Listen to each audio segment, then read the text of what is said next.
Welcome back and thanks for joining me. So today is the 6th of June and it's release day for Fallen Ghost for anybody who doesn't have the season pass. Now I've been playing this over the course of the last week and have now 100% completed it before doing this review so I could really give you my overview. Now I'm going to try and keep spoilers to a minimum where I can and really talk about the changes in this DLC and whether it's time to come back to Bolivia. So the premise of the DLC is that following El Sueño's downfall, there's a space in the market for a new group to take over, which in this case is Los Extranjeros. These are an elite unit with great tech and military power at their disposal. So our job has been taken down and we're trying to evac Bolivia, but the job's not finished yet. Throughout these missions we'll take on these elite unit and we'll need to take down their boss. So that's the basic premise, but this time we have 4 new enemies which we will encounter: the Covert Ops, Jammer, Elite Sniper and Armoured Soldiers. These 4 enemies really add a new element to the game, each having to be tackled in their different way. Armoured can only be headshot, Covert Ops are using light reflecting tech suits and make them near invisible. Jammers will remove marked enemies and blur your minimap. And finally, the Elite Snipers have laser sights and when they're on you, they're on you. They will spot you at a distance, making your approach to areas even harder. These enemies as well don't come up with a range above their heads like in the normal base game, which means you have to rely on your drone and binoculars a lot more to gauge the range to ensure you're hitting those longer shots. But you will see these show up frequently and always offer an interesting encounter, especially if, like me, you like a battle with Unidad from time to time. When they start throwing these new enemies at you, it changes the playing field dramatically. There are a total of 20 missions including the boss mission for each area and the final boss, with them stepping up not only from the main game but Narco Road as well. These missions really do get you thinking and working more tactically. The depth and involvement in these multi-stage missions really is a great step up from the main game, which felt boring, repetitive and didn't involve much work, with some of them being easily accomplished from distance. Some missions in here focus around certain enemy types, such as a mission called Ambush, which was a great and thrilling experience against a lot of Covert Ops, as you can most probably expect, waiting in ambush. Overall, a huge improvement to the game experience and how involved you feel trying to deal with this new challenge. The side missions received a well-needed increase in complexity and difficulty as well. Following the Lost Car mission type in Narco Road, Fallen Ghost has a mission called Headhunter. This requires you to check your intel, which is pictures identifying who it is you're after and clues to their approximate location. These were not as difficult as Narco Roads, as in the DLC they were anywhere on that map. Fallen Ghost is a hell of a lot easier. You have to locate an undercover mole in the immediate area, so it's a lot smaller area to search. The Watchtower missions are one of the hardest challenges I've had in the game to date. You set off a radio and next thing you're surrounded, much like Rebel Radio in the main game, but so much more. Everything comes for you and you have to hold off the tower for a few minutes. This is a mission that took a fair few attempts whilst you figure out where they're coming from, what kind of soldiers are coming at you. It's a real challenge. The Save the VIP mission is much like hacking the antenna, however there's elite enemies which will protect the area and there's a VIP inside. Be careful when breaching though, I have managed to kill the VIP a few times. Once you've got the VIP, the reinforcements start coming in, and then you have to fight your way out, whilst keeping the VIP alive. A very welcome improvement, which makes this side mission a real challenge now. The last side mission we have is Sabotage, which requires you to hack into some computers in a certain area. There are numerous enemies protecting them and you have a time limit to complete this, so be prepared that when you trigger your first computer the clock is ticking. This however was my least favourite side mission, but it was also very easy to complete. So there have been a number of new weapons added into the game and these are new weapons. These guns are easier to obtain in the sense that they are unlocked by completing story missions. The additional guns which are available are around the map and require you to complete all the missions to obtain a single intel. This then provides you with all the locations of the weapons and skill points.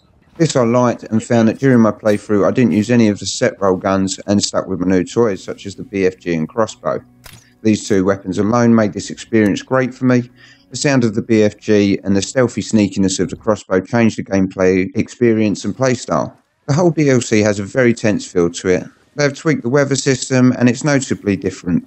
The fog and stormy weather in the jungle and swampland areas work really well. Your range of view can be dramatically reduced when the fog sets in, and that just adds to the experience.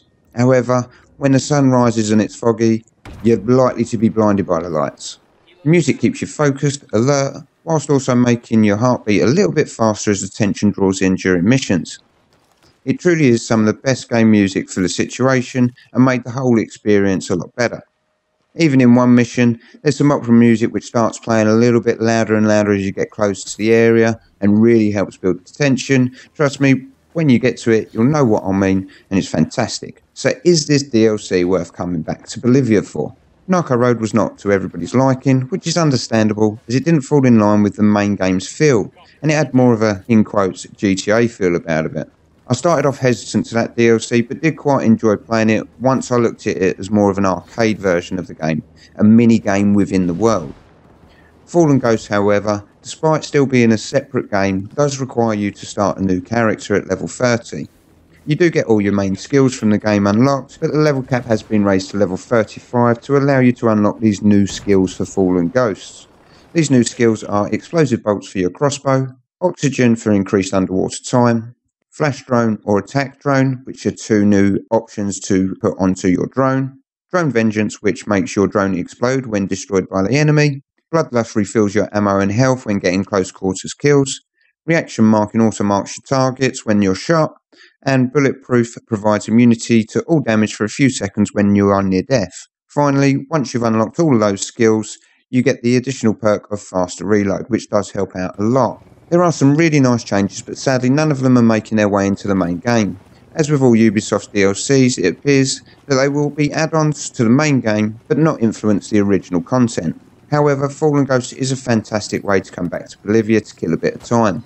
I've spent about 15 to 20 hours to complete it on Advanced, with a few issues along the way, but a lot of fun and a slow and steady approach. If you're going to go in all guns blazing on arcade, then don't expect much, and I'm sure you'll have it completed in a few hours. The missions are more complex and challenging, the music's superb, most of the enemies give you a new type of challenge, and if you enjoyed the main game and felt it was lacking something, this could very well fill that gap. So yes, I do, in conclusion, think that it's worth coming back for this DLC.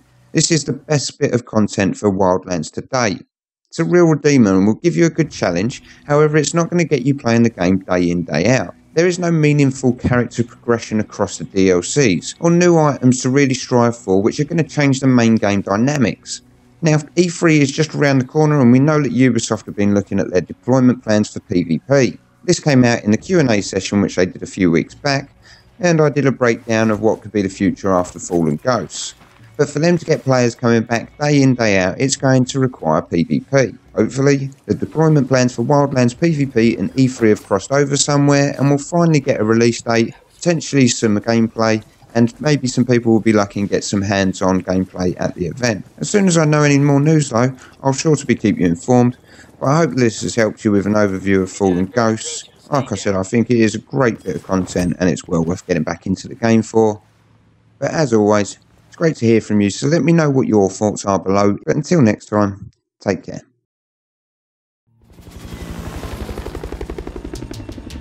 Roger, Ghost Actual. This is Sierra 9 Transit. No tracking detected at this time. Nobody knows we're here. Proceed to AO as planned. Over. Confirmed, Transit. Good hunting. Ghost Actual, out. Ghost Team, listen up. 2 minutes to the LZ. Get your gear together.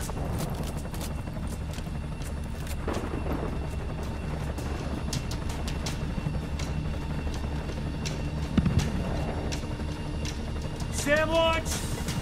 Sandwich!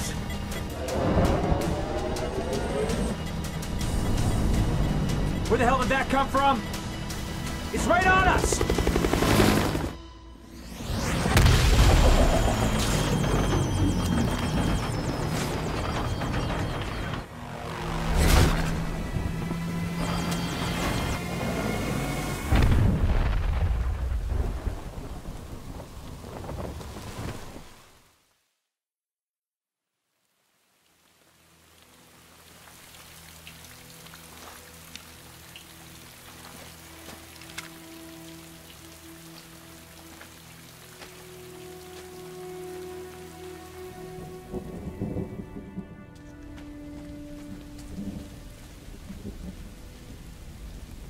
Did anyone else make it down?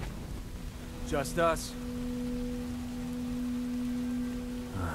Some welcome. Sierra 9 is still actual. Any call signs confirmed status. Do you read? Please respond. Satcom feed is being jammed. And they knocked down the helo with a heat seeker. Pretty high-tech stuff for some jungle backwater. So what's our play? As long as one of us is alive, the mission is still a go.